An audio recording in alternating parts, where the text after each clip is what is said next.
यदि भगवान शंकर जी का नाम स्मरण किया जाए, आज के दिन यदि भगवान शिव के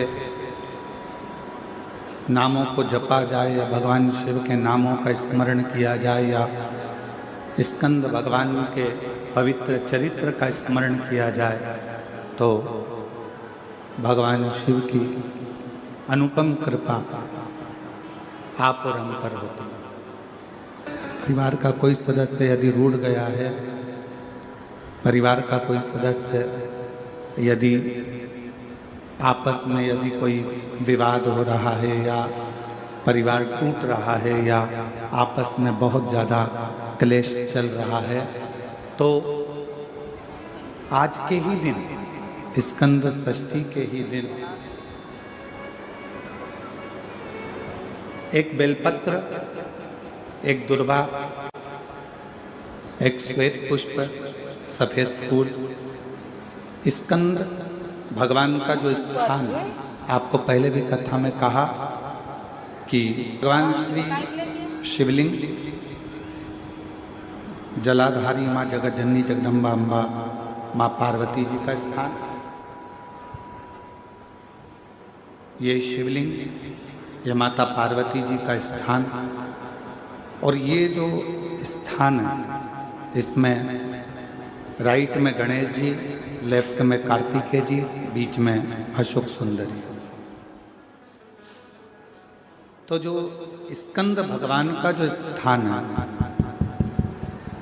स्कंद भगवान का जो स्थान है, उस स्थान पर एक बेलपत्र, एक दुर्वा, एक श्वेत पुष्प चढ़ाकर जल की धार को स्कंद बाबा पे समर्पित करते हुए शिवलिंग पर अगर समर्पित किया जाता है तो कितना भी, चाहे परिवार में विवाद चल रहा हो, चाहे परिवार में विवाद चल रहा हो, चाहे रिश्तेदारों में विवाद चल रहा हो, चाहे आपस में विवाद चल रहा हो, स्कंद षष्ठी के दिन अगर जल स्कंद भगवान का नाम लेकर समर्पित किया जाता है आज के दिन, तो परिवार में वापिस प्रेम बढ़ जाता है और परिवार टूटने से बच जाता है। पीपल के पेड़ के नीचे हम लक्ष्मी जी के साथ शनिवार के दिन आपसे मिलने के लिए आए हैं। शनिवार के दिन जो पीपल के वृक्ष के नीचे दिया लगाएगा, उसके घर में कभी संपदा की कमी नहीं होगी। सारे दिन पीपल के वृक्ष के नीचे हमारा निवास होगा। आज भी नियम है, जिसको शनि लग जाता है, एक काजल की डिब्बी ले लो और काजल की डिब्बी को 21 बार उतार कर उसको एकांत में जाकर, जंगल आदि में एकांत में किसी पेड़ के नीचे इतना सा खड्डा खोद कर उसमें काजल की डिब्बी को डाल दो और मिट्टी से पूर दो, उस व्यक्ति का शनि समाप्त हो जाता है। काशी विश्वनाथ का नाम लेकर काजल की डिब्बी को 21 बार उतार कर अगर काशी विश्वनाथ का नाम लेकर शनि वाले व्यक्ति को अगर पेड़ के नीचे दबा दे, शनि समाप्त। शनि उसको शनिवार के दिन जो पीपल के वृक्ष में सरसों के तेल का दीप लगाता है, उसको शनि कभी परेशान नहीं करता। एक बात हमेशा ध्यान रखिएगा, मान लो अगर कोई भारी रोग ऐसा शनि महाराज के कारण हो गया हो, अच्छे काम करते करते उल्टे हो रहे हैं, होते हैं किसी किसी के साथ में, विपरीत परिस्थितियां आ जाती है, अच्छा करने जाओ बुरा हो जाता है, अच्छा कर्म करने जाओ बुरा हो जाता है। तो पीपल के वृक्ष की जो छाल होती है, छाल देखिए, पीपल के वृक्ष में जो छाल लगी होती है, उस छाल को घिसकर चंदन बनाकर भगवान शंकर का स्नान कराकर, अभिषेक कराकर, पूजन कराकर, पूजन कराने के बाद हमें पिपलेश्वर महादेव का नाम लेकर, कौन से महादेव? पिपलेश्वर महादेव का नाम लेकर वो जो घिसी हुई छाल होती है, उस छाल का तिलक भगवान शंकर को लगा लो और उसी का थोड़ा सा भाग अपने कंठ पर, मस्तक पर लगाना प्रारंभ कर दो। धीरे धीरे जो विपरीत दशा है वो सुधरना प्रारंभ हो जाती है। पर नाम याद रखना, पिपलेश्वर, जम के बोलिए, पिपलेश्वर महादेव। एक देवता ऐसे हैं जिन्होंने दूसरे का हिस्सा खाने का प्रयास करा था। और आज भी उस देवता से दुनिया डरती है। और उन्होंने दूसरे का हिस्सा खाने का प्रयास करा था तो शंकर भगवान ने उसको भी नहीं छोड़ा। कौन से देवता? वो बाल्टी में हर शनिवार को आते हैं आपके यहाँ। कौन से? शनि देव। उनने क्या करा था? भगवान सूर्य नारायण ने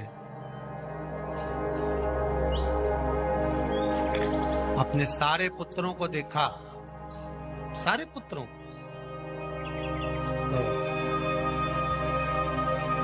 सारे पुत्रों को देखकर आज मेरे सूर्य नारायण भगवान बड़े सुखी, बड़े प्रसन्न। मेरा पुत्र शनि भी श्रेष्ठ है, मेरा पुत्र यम भी श्रेष्ठ है, सब ठीक है।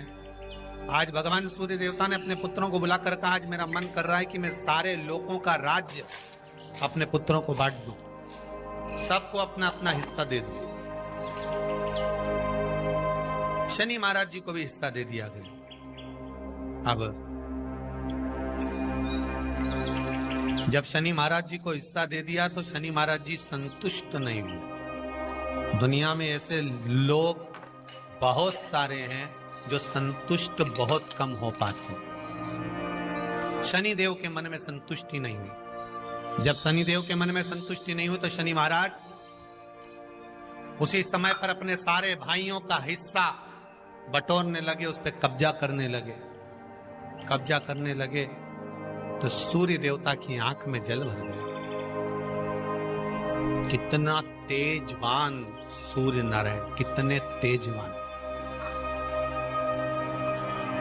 कितना तेज भगवान सूर्य के पास में था।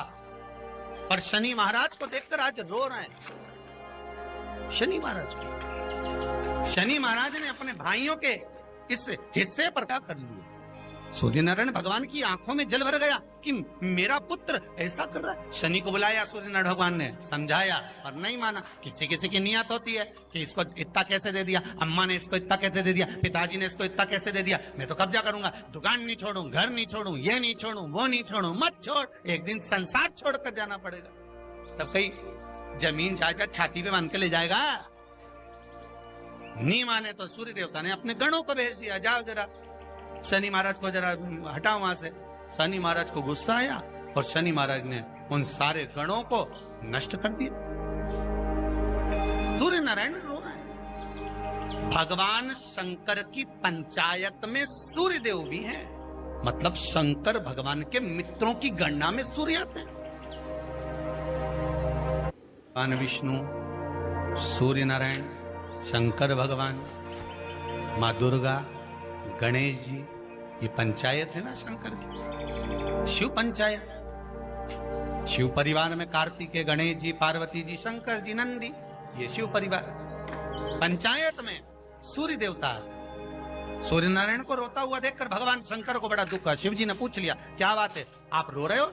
नारायण क्या हो गया? मेरा बेटा मानने को तैयार नहीं है। आप चिंता मत करो, अभी देखता हूं मैं जाकर। और भगवान शंकर ने जाकर तुरंत सूर्य नारायण भगवान के कहने पर शनि देव को जाकर समझाया। इतने में तो शनि देव आग बबूला हो गए। आग बबूला होकर शनि देव ने कहा, ए शिव, आप मुझे जानते नहीं हो? शंकर भगवान ने कहा, क्या जानना है ये बताओ, क्या जानना है ये बताओ। शनि देव कहते हैं, आप मेरी दृष्टि को नहीं जानते। शंकर भगवान ने कहा, तू भी नहीं जानता कि तेरी दृष्टि खराब कैसे हुई। तेरी दृष्टि को श्राप किसका लगा है तुझे नहीं मालूम क्या? शंकर भगवान ने जब समझाना चालू करा कि देख शनि देव, तुम तो कह रहे हो, तुम तो बोल रहे हो कि मेरी दृष्टि नहीं जानते। हम जानते हैं आपकी दृष्टि, मना नहीं है, जाना, पर आप नहीं जानते क्या? शिव जी जानते हैं। शिव जी ने कहा, मैं सब जानता हूं। आपका विवाह करा सूर्य देवता ने, आपकी पत्नी घर में आ गई, आप अपनी पत्नी को देखते तक नहीं थे, इसलिए आपकी धर्म पत्नी ने आपको श्राप दिया। कि जिस पति ने मुझ पर दृष्टि नहीं डाली, मेरे वो पति की दृष्टि कुदृष्टि हो जाए, जिस पे डालेगा वो बर्बाद हो जाए। शनि महाराज ने कहा आप मेरी पत्नी की याद मत दिलाओ। शंकर भगवान बोले ए शनि, फिर समझा रहा हूं, हिस्सा छोड़ेगा कि नहीं छोड़ेगा? शनि बोले नहीं छोड़ूंगा। शंकर भगवान ने उठाया, पीपल के पेड़ के नीचे ले गए और पीपल के पेड़ के नीचे शनि महाराज को उल्टा लटका दिया। 19 साल तक शनि महाराज को पीपल के पेड़ के नीचे शंकर जी ने लटका के रखा। अब बोल, 19 वर्ष तक शनि महाराज पीपल के वृक्ष में पीपल की जड़ पर बंधे रहे, बोले ही नहीं, सीधे टंगे रहे। अब दूसरे का हिस्सा खाने वाले को जब शनि महाराज जैसे के लटका दिया भोलानाथ ने, तो तुम कहीं लगो रे लाइन में? मेरा विचार तो करो। 19 वर्ष तक शनि महाराज लटके रहे, तब 19 वर्ष नेत्र बंद कर कर शनि महाराज ने शंकर की आराधना करी कि दुनिया में कोई ऐसा नहीं जो मुझे उल्टा लटका दे, केवल एक यही है जिनने मुझे लटकाया है। तो 19 वर्ष तक तप करा तो शंकर जी प्रसन्न हो गए। धरनी को हटाकर पार्वती को लाए, साथ में आशीर्वाद दिया। शनि महाराज को खोला, वर मांगो, तुम्हें क्या चाहिए, मांगो तुम्हें क्या चाहिए। शनि महाराज ने कहा मांगूंगा कुछ नहीं, आप वर दे दीजिए। शंकर जी ने कहा मैं तुम्हें दंड अधिकारी बनाता हूं कि आप अच्छे और बुरे का दंड दोगे, आप अधिकारी बनकर बैठोगे, मेरा आशीर्वाद तुम्हारे साथ है। दंड अधिकारी।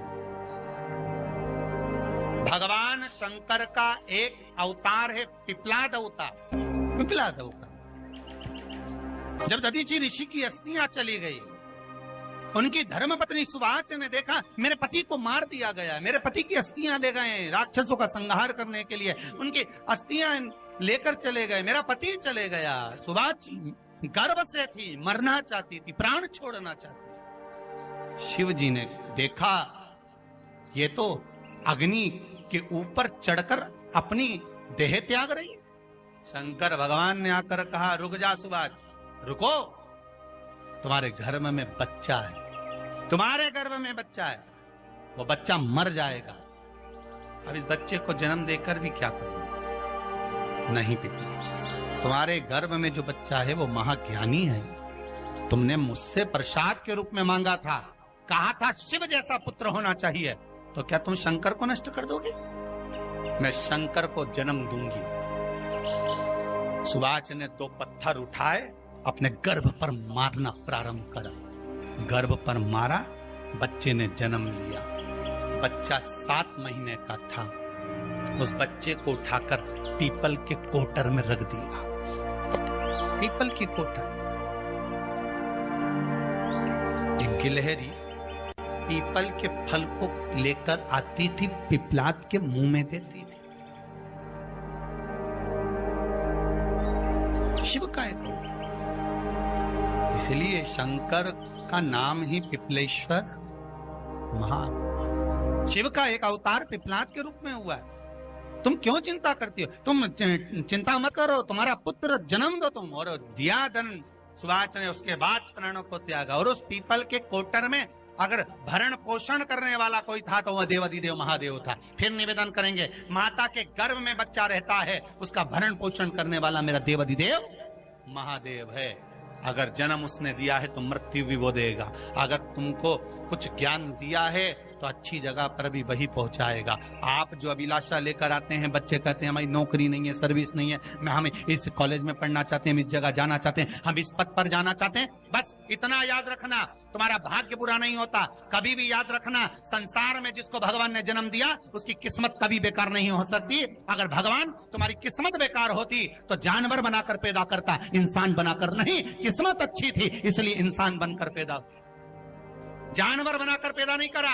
अगर तुम्हारी किस्मत अच्छी थी इसलिए मनुष्य बनकर पैदा हुए हो, इंसान बनकर पैदा हुए हो, मानव बनकर पैदा हुए हो। भगवान को दोष मत देना कि भगवान ने किस्मत बेकार दी है। भगवान ने किस्मत अच्छी बनाई है इसलिए तुझे मृत्यु लोक में जन्म दिया। भगवान ने भाग्य अच्छा बनाया इसलिए तुझे शिव महापुराण की कथा सुनने का मौका दिया। नहीं तो भाग्य में नहीं होती तो कहां से मिल जाती? किस्मत अच्छी है तो भगवान फिर नौकरी भी लगाएगा, धंधा भी करवाएगा, सर्विस भी कराएगा, विवाह भी करेगा, शादी भी करेगा, मकान भी बनाएगा, जायदाद भी देगा, संतान भी देगा। उसने दिया है पेट तो भरेगा वही। हम काय को अपने माथे पर ले? मैंने इतनी पढ़ाई कर ली, मैं इंजीनियर हो गया, मैं ये बन गया, मैंने तो ये कर लिया, उसके बाद भी मैं घर में बैठा हूं, मेरा छोरा घर में बैठा, इतना पढ़ने के बाद बैठा।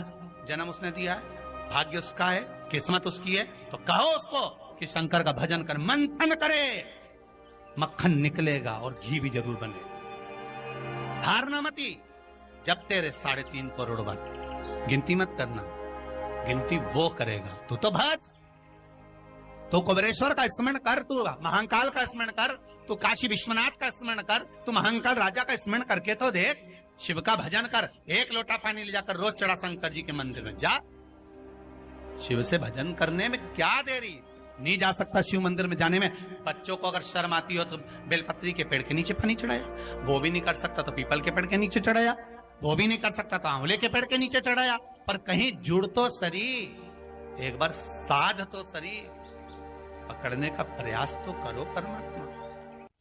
शनिवार का दिन है जिस दिन अपन इस दरिद्रता से मिलने के लिए पीपल के पेड़ के नीचे आए हैं। हिंदू धर्म में ये दिन पीपल के वृक्ष के लिए पूजनीय होगा। जो भी शनिवार के दिन पीपल के वृक्ष की पूजन करेगा, दूध चढ़ाएगा या मिष्ठान का भोग लगाएगा, लक्ष्मी और नारायण उसके घर में प्रवेश कर जाएगा। लक्ष्मी और नारायण उसके घर में प्रवेश करेगा। इसलिए नियम बनाया। कौन से दिन का? शनिवार। लक्ष्मी जी बोली, नारायण आपने तो एक दिन का वार लिख दिया। शंकर जी ने 7 वार बनाए हैं, रविवार, सोमवार, मंगल, बुध, गुरु, शुक्र और शनि। ये शिव जी ने बनाया। अब एक दिन आपने अपना बना लिया, बाकी के दिन अगर कोई इस पीपल के वृक्ष के नीचे आएगा और यहां तो दरिद्रता बैठी है तो उसका क्या होगा? भगवान नारायण बोले, सुन दरिद्रता, तेरे से एक विनती है, अगर कोई भी मनुष्य इस पीपल के पेड़ के नीचे अगर 7 दिन में आता है और उसके हाथ में अगर कोई सामग्री होती है तो तू उसके घर में प्रवेश नहीं करेगी। नियम है पीपल के वृक्ष का, या तो पानी का लोटा लेकर जाओ, कुंकू का चोपड़ा लेकर जाओ, शक्कर लेकर जाओ, या पेड़ के नीचे चींटी को डालने के लिए आटा ले जाओ, पर खाली हाथ पीपल के वृक्ष के नीचे कभी मत जाओ, कभी नहीं जाओ। खाली हाथ जाओगे तो दरिद्रता तुम्हारे घर में प्रवेश करेगी। दरिद्रता उठकर खड़ी होकर बोली, नारायण तुमने अपनी मनमानी करी है, एक दिन मुझे भी मेरा चाहिए। भगवान ने कहा, बोल कौन सा दिन चाहिए? दरिद्रता कहती है, रविवार के दिन इस पीपल के वृक्ष के नीचे मैं दिन भर नृत्य करूं, इसमें रहूं, और जो यहां आए रविवार को मैं उसके घर में प्रवेश करूं। भगवान ने कहा, ठीक है। दरिद्रता, रविवार का दिन एक ऐसा दिन रहेगा जिस दिन तू इस पीपल के वृक्ष के नीचे नृत्य करेगी और जो आएगा इस पीपल के वृक्ष के नीचे तो उसके साथ प्रवेश करेगी। मैंने तुझे वर दिया। इसलिए हमारे यहाँ केवल पीपल का वृक्ष अगर दीवार में भी लग जाता है ना, किसी की फैक्ट्री की दीवार में, किसी के घर की दीवार में पीपल का वृक्ष अगर लग जाता है, पीपल का पौधा लग जाता है, उसको कितना भी तोड़ लो वो वापिस लग जाएगा। फिर तोड़ोगे फिर लग जाएगा। अगर पीपल के पौधे को तोड़ना है तो केवल रविवार का दिन एक नींबू, एक मिर्ची और बमूल का कांटा, ये 3 चीजें रखने के बाद में आधे घंटे बाद रविवार के दिन पीपल के पेड़ को उखाड़ कर फेंक दो। दूसरी बार कभी पीपल दीवार में लगता ही नहीं, कभी नहीं लग सकता। केवल एक रविवार का, केवल एक संडे, इतवार का। घर में दीवानों पर अगर पीपल लग भी गया है, इसलिए पीपल के वृक्ष को उखाड़ने का, अगर घर में पीपल लगा हुआ है या पीपल का पौधा हमारे घर में लग गया, उसको उतारना, निकालना, लगाना, तो पीपल के वृक्ष को अगर निकाला जाता है तो रविवार के दिन, और अगर पीपल के वृक्ष को कहीं लगाया जाता है तो सोमवार के दिन या मंगलवार के दिन, बुधवार के दिन, इन दिनों में लगा सकते पीपल के वृक्ष कहीं लगाना। शनिवार का दिन एक ऐसा दिन होता है जिस दिन पीपल के वृक्ष को कहीं जाकर लगाया नहीं जाता, क्योंकि शनिवार के दिन पीपल के वृक्ष के नीचे लक्ष्मी रहती है। हम अपने हाथों से अगर पीपल का वृक्ष किसी दूसरी जगह पर शनिवार को रोपित करते हैं तो हमारे घर की लक्ष्मी अपने घर से छिन्न होकर चली जाती है। इसलिए शनिवार के दिन पीपल लगाया नहीं जाता, किसी के घर जाकर उसको वापस पलटा नहीं जाता। लग गया उसको डाल। प्रभु मेरी धर्म पत्नी को कहां रखूं, आप बताओ। वो तो जहां यज्ञ होता है, अनुष्ठान होता है, दान होता है, पुण्य होता है, सत्कर्म होता है, वहां जाने को तैयार नहीं। अब करूं क्या? भगवान ने बोला एक काम करो। दुर्वासा जी बोले जिसके यहां रात्रि में बर्तन झूठे पड़े रहते हो उसके घर में इस दरिद्रता को लेकर तुम प्रवेश कर जाना। जिसके यहां रात्रि में बर्तन झूठे पड़े हो वहां लेकर प्रवेश कर जाओ। दूसरी जगह दुर्वासा जी बोले जो स्त्री घर में दोपहर के समय पर सो रही हो उसके घर में इसको लेकर प्रवेश कर जाइए। जो स्त्री दोपहर के समय में घर पर सो रही हो इस दरिद्रता को लेकर प्रवेश कर जाइए। तीसरा, जिसके यहां पर दरवाजे पर कांटे वाले पौधे लगे हों उस घर में इस दरिद्रता को लेकर प्रवेश कर जाइए। दरिद्रता कितनी सुंदर बात कही है। दाता और विधाता कौन कौन? दाता और विधाता। लक्ष्मी और दरिद्रता के सगे भाई हैं। कौन कौन? दाता और विधाता। दाता को फिटकरी प्रिय है, विधाता को नमक प्रिय है। ये दोनों हमेशा लक्ष्मी को और दरिद्रता को दोनों को समझाते थे, दोनों में प्रेम बढ़ाते थे। आज भी हिंदू धर्म की रीति है। यहां तो ठीक है, जिसके यहां पर भी अगर थोड़ी सी भी परेशानी होती है, थोड़ा सा क्लेश होता है, अशांति होती है, लक्ष्मी नहीं टिक रही हो, काम नहीं बन रहे हो, बहुत प्रयास करा जा रहा हो और हमारा कार्य नहीं होता, तो क्या करते हैं? फिटकरी और नमक को पानी में डाल देते हैं और घर में पोछा लगा देते हैं। आप लोगों ने आजकल फेसबुक पे भी पढ़ा होगा, व्हाट्सएप पे भी पढ़ा होगा। तो क्यों लिखा उसमें? उसका कारण ही केवल ये है कि दाता और विधाता की प्रियता उसमें। माता ख्याति के जो 4 बच्चे हुए इसमें जो 2 लड़के हैं दाता और विधाता, उसकी प्रियता उसकी पूर्णता उस। अब दुर्वासा जी बोले अपनी धर्म पत्नी को वहां लेकर जहां कांटेदार पौधे लगे हों वहां पर लेकर प्रवेश कर जाइए। कांटेदार पौधों में उस दरिद्रता का निवास हो गया। आए जब कष्ट, बहुत कष्ट का जीवन चल रहा हो, बहुत कष्ट की जिंदगी चल रही हो, ध्यान लगाना, अगर कष्ट का जीवन चल रहा हो, तकलीफ की जिंदगी चल रही हो, 5-7 सोमवार, या तो 5 सोमवार या 7 सोमवार हाथ में दुर्वा, मान लो ये तुमने दुर्वा ले ली, हाथ में दुर्वा, एक बेलपत्र, और उसी हाथ में अपने घर का भरा हुआ 1 लोटा जल। पहले रखना है दुर्वा, फिर रखना है बेलपत्र, उसके बाद में हाथ में 1 लोटा जल, और दोनों हाथों का स्पर्श करते हुए जो अपना पूजन का कक्ष होता है घर के अंदर का, उस पूजन कक्ष की साक्षी में खड़े होकर अपने कुल देवता, पितृ देवता और अन्य देवताओं का स्मरण करते हुए, बाबा बहुत दुखी हूं, बहुत तकलीफ में हूं, बहुत कष्ट में हूं, मेरा परिवार आज दुख तकलीफ में है, मेरा परिवार आज कष्ट में है, दुख में है, कष्ट में है। बाबा को अपने मन का भाव कहते हुए, हृदय से प्रार्थना करते हुए अपने घर के मंदिर से निकलकर फिर उस जल को लेकर शिवालय तक जाओ और दक्षिण की ओर खड़े होकर उत्तर की ओर मुख कर जल समर्पित करो। बेलपत्र और दुर्वा दोनों को अशोक सुंदरी वाली जगह पर चढ़ा दीजिए। अशोक सुंदरी की जगह तो सबको मालूम है ना। अशोक सुंदरी वाली जगह पर उस बेलपत्र और दुर्वा को समर्पित कर दो।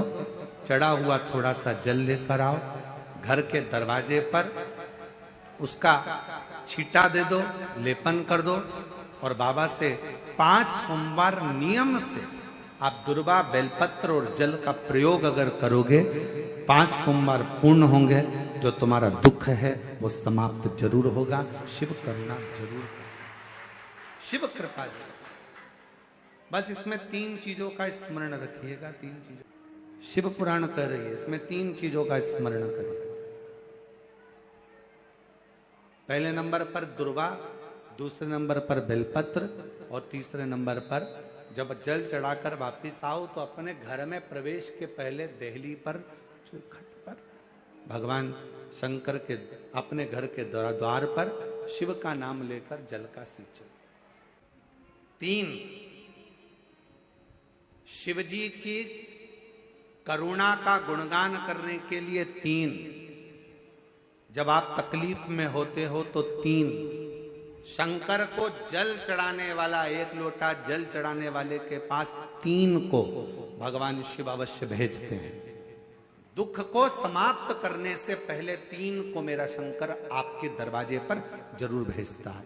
पहले नंबर पर मां आद्य शक्ति दुर्गा को आपकी पड़ोसन के रूप में, आपके रिश्तेदार के रूप में, आपके कुटुंबी के रूप में, आपके संबंधियों के रूप में, किसी ना किसी के रूप में आपके पास भेजकर बोलेंगे, क्यों घबराती हो, क्यों चिंता करती हो, क्यों टेंशन लेती हो। मैंने सुना है कथा में बाबा ने ये बताया था, एक काम कर, 1 बेलपत्र 1 दुर्वा लेकर जा, बताएगी, आएगी, बैठेगी, सुंदर, उस दिन उसका चेहरा देखोगे आप तो आपको लगेगा ये मेरी पड़ोसन नहीं हो सकती। उसका चेहरा देखोगे तो आपको लगेगा ये मेरी देवरानी नहीं, ये मेरी जेठानी नहीं, ये मेरी ननंद नहीं, ये मेरा रिश्तेदार नहीं। आज इसका चेहरा कुछ और बोल रहा होगा। जब होगी तब कोई तुम्हारे कहेगा, धीरे से, सामने नहीं आएगा तो सुंदर स्वरूप धारण कर कर स्वप्न में आकर कहेगा। ऐसा लगेगा कोई तुम्हें जगा कर कह रहा है कि तू घबराना मती, तू ये कर लेना, समझ। धीरे से, सामने नहीं आएगा तो सुंदर स्वरूप धारण कर कर स्वप्न में आकर कहेगा। ऐसा लगेगा कोई तुम्हें जगा कर कह रहा है कि तू घबराना मती, तू ये कर लेना, समझ लेना मेरे बाबा ने अपनी अर्धांगिनी पार्वती को तुम्हारे पास भेज दिया। मेरे शिव ने अपनी पत्नी को तुम्हारे पास भेज दिया, अपनी अर्धांगिनी को भेज दिया। दूसरे नंबर पर मेरे भोले बाबा, मेरे शंकर, मेरे त्रिकालदर्शी, मेरे करुणा सागर, मेरे शंकर दूसरे नंबर पर अपने गण भृंगी को भेज देते। शिवजी के गण श्रृंगी और भृंगी का कर्म क्या? श्रृंगी शिव से दूर नहीं होता और भृंगी शिव जी की आज्ञा पाकर शंकर के भक्त के पास जाकर बैठता है। शिव जी अपने दूसरे पात्र को भेजते हैं भृंगी को। भृंगी दूसरे नंबर पर जाता है। उसका काम क्या है? भृंगी का कर्म क्या है? तो कहा भृंगी कभी भी सामने अपने प्रतिबिंब से नहीं आता, किसी का स्वरूप धर कर नहीं आता। भृंगी आपके हृदय में आकर भीतर से बोलने का प्रयास करता है। ये काम गलत हो रहा है, इसको रोक ले। तेरा मन से अंदर से बोलने का प्रयास करेगा, एक काम कर, तू वहां चले जाए, ऐसा हो सकता है, तू ऐसा कर ले, तू वैसा कर ले। वो बताने का प्रयास करेगा, वो आपको ले जाने का प्रयास करेगा, उस तक ले जाने का प्रयास करेगा कि ये कर्म कर, ये कर्म कर।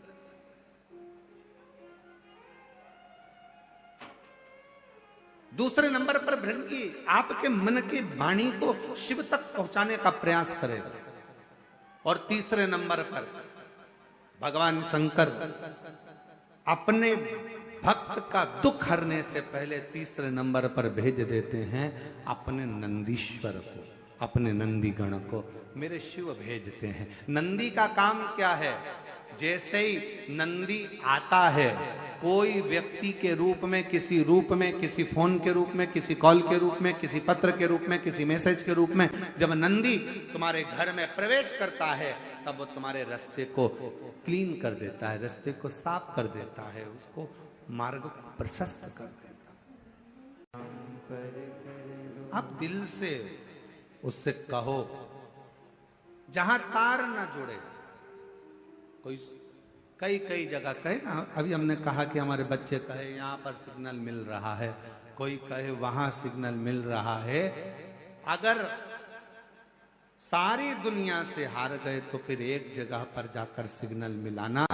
एक बार शिव महापुराण की कथा में पहुंचकर बाबा देवाधिदेव महादेव से अपने मन की बात कहकर कभी योग बन जाए तो उस कथा में आसन बिछाकर जमीन पर अपना आसन डालकर ये नहीं सोचना कि मैं वीआईपी कितनी हूं, मुझे कहां बैठना चाहिए, कहां रहना चाहिए। एक बार उस पवित्र प्रांगण में जहां बाबा की कथा हो रही हो, जहां बाबा कुबेर भंडारी का आनंदमय कथा कर तत्व ग्रहण करने को मिल जाए, वहीं पर रात्रि विश्राम कर कर बाबा से अपने दिल की बात कहकर अपने मन की बात जरूर कहना। ये निश्चित है मेरे बाबा से तुम्हारा सिग्नल जरूर मिलेगा और शिव आपकी बात को स्वीकार जरूर, शिव सुनेगा। भगवान देवाधिदेव महादेव को जल चढ़ाते हैं, उसके 5 अलग अलग तरीके हैं। बहुत सावधानी से सुनना कथा, आपकी और हमारी जिंदगी की सार्थकता को सिद्ध करने वाली कथा।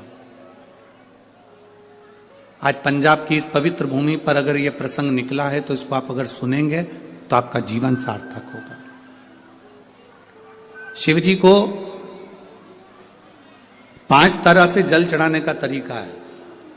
जैसे पंचामृत होता है, दूध, दही, शहद, घी, शक्कर, ये सब पंचामृत के अंतर्गत आते हैं। उसी तरह शंकर जी को 5 तरह से जल चढ़ाने का क्रम वर्णित किया गया। अब उसको समझेंगे, बहुत सावधानी से समझिएगा। पहला, जल लेकर आए, सीधे डायरेक्ट शंकर भगवान के शिवलिंग पर चढ़ा दिया। ये प्रथम जल का चढ़ाने का तरीका। दूसरा, जहां से पानी बहकर जाता है, जहां से जल बहकर जा रहा है, उसके ठीक विपरीत जल उत्तर में जा रहा है, आप दक्षिण में खड़े होंगे और दक्षिण में खड़े होकर उत्तर की ओर मुख करेंगे और शिव जी को जल समर्पित करेंगे। यह रोग मुक्ति करने वाला है और हमारे रोग पर हमें विजय प्रदान करने वाला। यह जल चढ़ाने का था। एक सीधे मंदिर में गए, लोटा भरकर जल उठाया, शिव जी को चढ़ा दिया। दूसरा जल, जहां से पानी बहता है, शिव जी का चढ़ा हुआ जल जहां से बहकर जाता है, उसके ठीक विपरीत में शिव जी का जल इधर जा रहा है तो तुम यहां खड़े हो, तुम यहां बैठो, यहां मत बैठना, यहां मत बैठना, इधर बैठो। अगर रोग का निवारण है तो यहां बैठकर। तीसरा, अशोक सुंदरी से जल चढ़ाते चढ़ाते शिवलिंग तक लेकर जाना और शंकर भगवान के शिवलिंग पर पूर्ण जल समर्पित करना। यह तीसरा तरीका। यह कार्य की सिद्धता के लिए। हम जब किसी से आस ना लगाकर परमात्मा से विनती करते हैं तो वो विनती करने का तरीका। तीसरा। चौथा, शिव जी पे चढ़ा हुआ जल 5 जगह पर समर्पित करना। गणेश जी, कार्तिकेय, अशोक सुंदरी, शिवलिंग और जलाधारी। ये चौथा क्रम है। जब जिस नारी का, जैसे मेरा नाम मोनिका है, मेरे पति